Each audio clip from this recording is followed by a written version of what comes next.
It was a warm Saturday morning, the kind where the sun peeked through the oak trees, scattering golden light across the quiet suburban streets.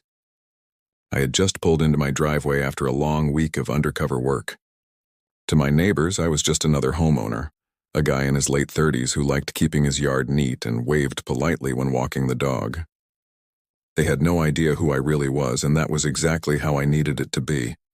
I stepped out of my car, carrying a bag of groceries, when a black SUV rolled to a stop right in front of my driveway. The vehicle had a shiny HOA emblem plastered on the side, something I had never seen before. Out stepped two men, both wearing dark tactical vests with bold yellow letters that read HOA Police. I froze for a moment.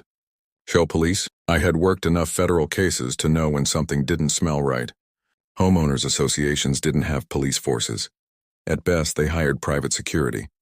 These men, however, carried themselves like they were trying to impersonate actual law enforcement. "Sir," one of them barked as he adjusted the holster on his belt. "Step away from the vehicle. You're in violation of HOA code."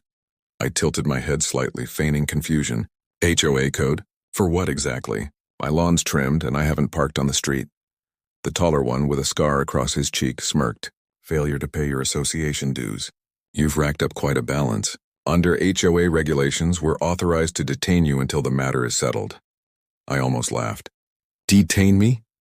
This wasn't just some overzealous neighbor complaining about mailbox paint. This was an operation. Phony uniforms, fake authority, and intimidation tactics. And if there's one thing I knew from my years at the Bureau, it was that imposters like these didn't just stop at intimidation, they escalated. Still, I kept my expression neutral. "Detain me? That's interesting. What statute are you quoting?" The scar-faced one squinted at me like I'd just insulted him.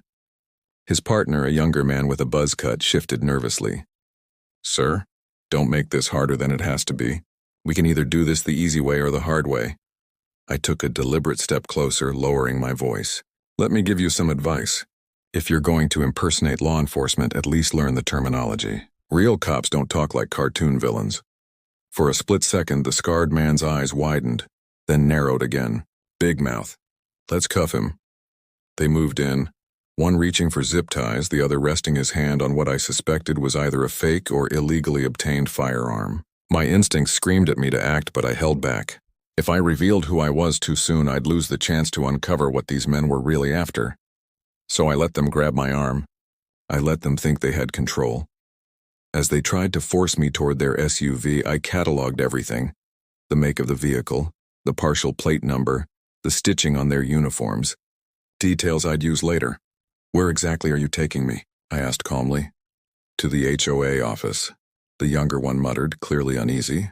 I smirked. "HOA office?" More like a front for whatever racket they're running. They shoved me into the back seat. The scar-faced man sat beside me while his partner drove. The SUV smelled of cheap cologne and sweat, and tucked between the seats I noticed a clipboard stacked with papers, lists of names and addresses. My neighbors, that confirmed it. These weren't just thugs playing dress-up. They had an operation targeting homeowners, probably extorting money under the guise of fines. I leaned back, pretending to comply, all while my mind raced. They had no idea the man they just kidnapped was a federal agent with years of training in dismantling crime syndicates. This was about to be the biggest mistake of their lives. The drive took less than 10 minutes, but it felt longer because every second, my instincts sharpened. The scar-faced one kept staring at me like he was trying to figure out whether I was nervous. I wasn't. My heartbeat was steady, my breathing calm.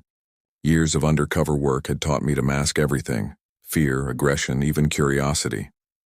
The SUV pulled into a 2-story brick building tucked at the edge of a strip mall. The sign out front read Community Compliance Center in cheap vinyl lettering. Not exactly subtle. The driver killed the engine. Scarface leaned closer. "Here's how this goes. You cooperate, pay what you owe, and we let you walk out. Cause trouble and things get messy." I raised an eyebrow. "Messy over HOA dues? You boys must be very busy arresting people for mismatched curtains and cracked driveways." The younger one flinched like I'd hit a nerve. Scarface shoved me toward the door. "Move!" Inside, the office was a joke. Fluorescent lights buzzed overhead, casting sickly shadows on walls covered with bulletin boards and fake notices. A single desk sat in the middle, stacked with file folders. Behind it, a heavy-set man in a suit too tight for his frame looked up from his paperwork. His hair was slicked back with so much gel it looked like polished glass. "Another one?" the man asked, his voice oily. "Didn't want to pay his dues?" Scarface replied. The man leaned back in his chair, folding his hands over his stomach. His eyes swept over me, measuring. "Name?" I smirked. "Why don't you tell me? You seem to know a lot about me already." His lips curled into a grin. "You've got guts. Most people are begging to write a check by now. But don't worry. We have ways of convincing the stubborn ones." He gestured toward the files. I glanced quickly and caught a few names I recognized. Neighbors from my street.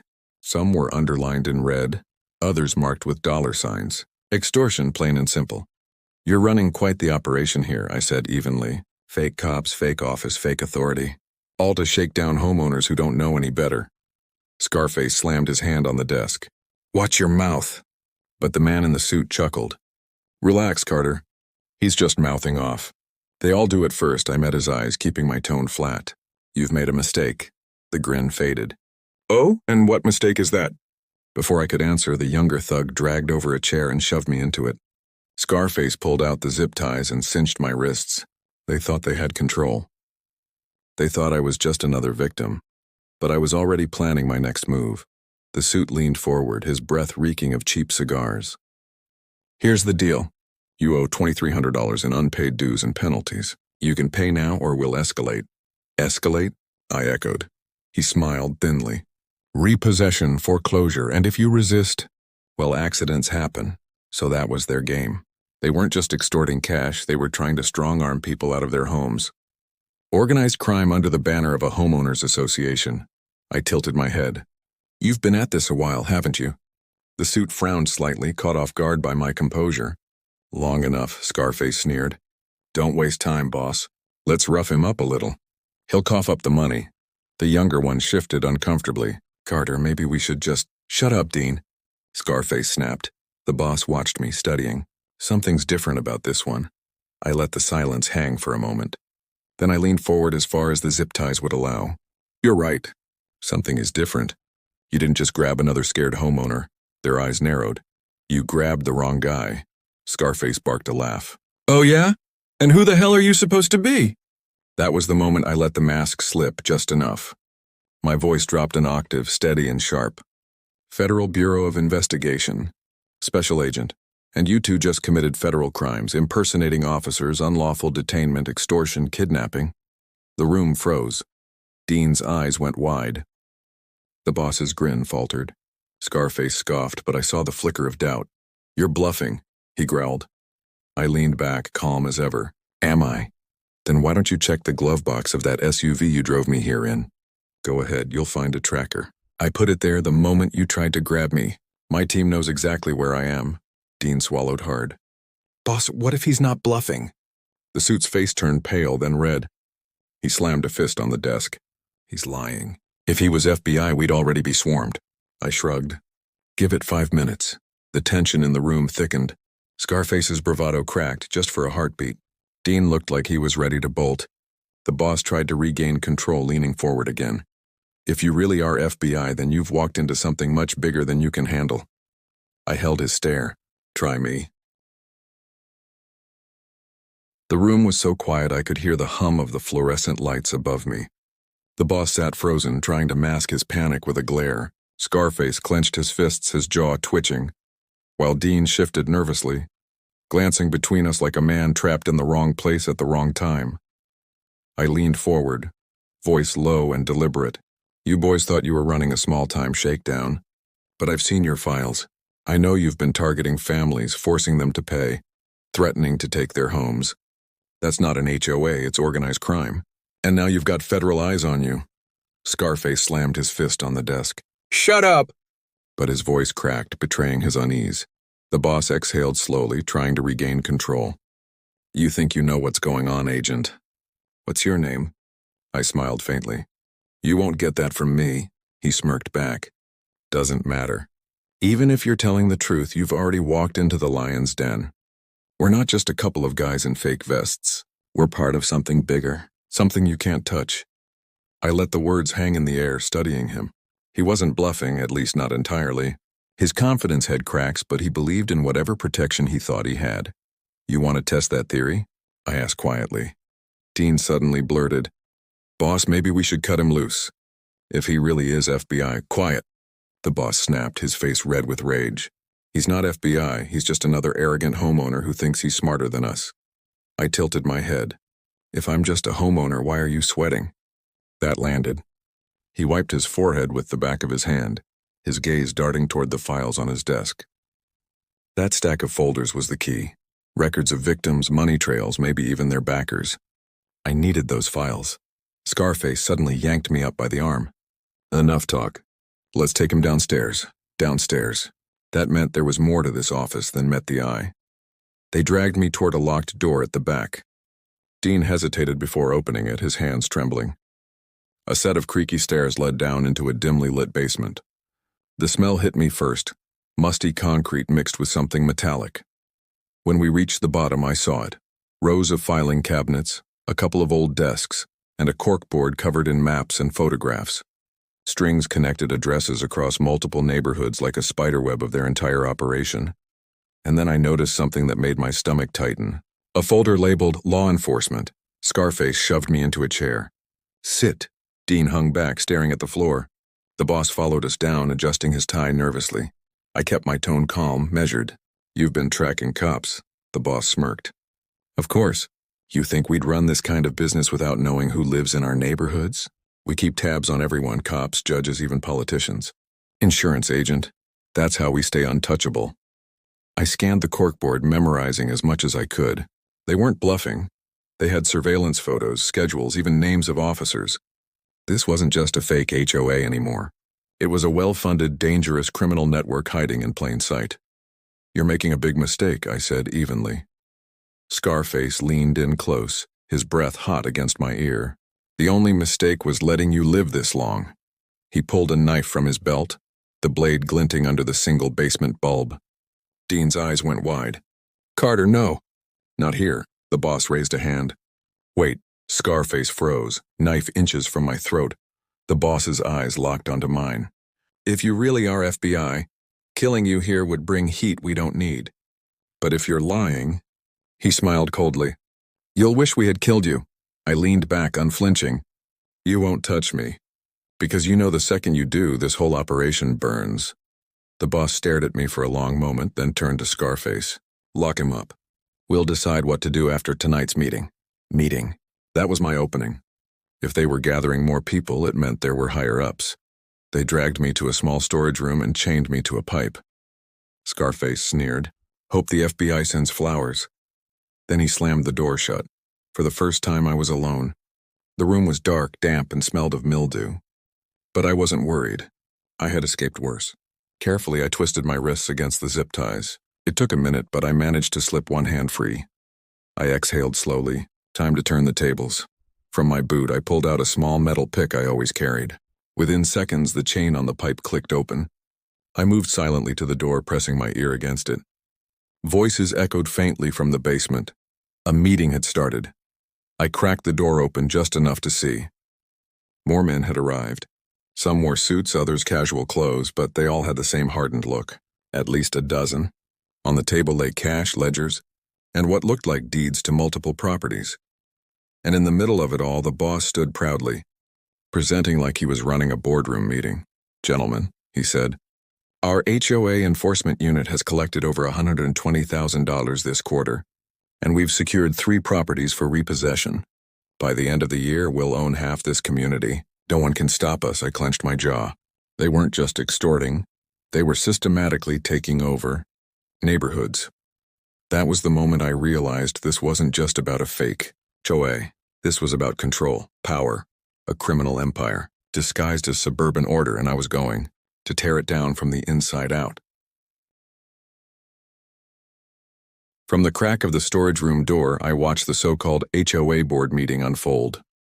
The boss stood at the head of the table, his slicked back hair gleaming under the dim light, while Scarface hovered nearby like a loyal attack dog. Dean sat in the corner, pale and uneasy, tapping his foot nervously. The men around the table passed stacks of cash and signed papers, laughing like they owned the world. To them, this was business. To me, it was evidence. I pulled the miniature comm device from my watch band and whispered, "This is Special Agent Carter. Location: Community Compliance Center basement. I've got at least a dozen suspects. Confirmed organized crime, extortion, property theft. Request immediate backup." Static crackled for a second, then a calm voice replied, "Copy that, Agent Carter. Units en route. Hold position until we're in play." A surge of relief passed through me. I wasn't alone anymore, but I couldn't just sit back. If these men caught on before the FBI team arrived, they might scatter, or worse, kill me. I needed to keep their attention locked until backup was in place. I slipped from the storage room, silent as a shadow, and positioned myself behind a row of filing cabinets. From here, I had a clear view of the corkboard full of maps and photos. I pulled out my phone and snapped quick shots of everything: addresses, names, connections. Evidence that could dismantle their entire network. Then I heard the boss speak again. "Tonight we move forward. The Johnson property is ours. They missed 3 payments, and by morning we'll have our guys there to force them out." My jaw tightened. The Johnsons were my neighbors, a retired couple who baked cookies for the whole street every Christmas. They were next on the chopping block. I couldn't wait any longer. I stepped out from behind the cabinets. "Meeting's over, gentlemen." The room froze, every eye snapped to me. Scarface cursed, reaching for his knife. The boss's face drained of color. Dean half rose from his chair, unsure what to do. I held up my badge, the gold glint catching the light. "Federal Bureau of Investigation.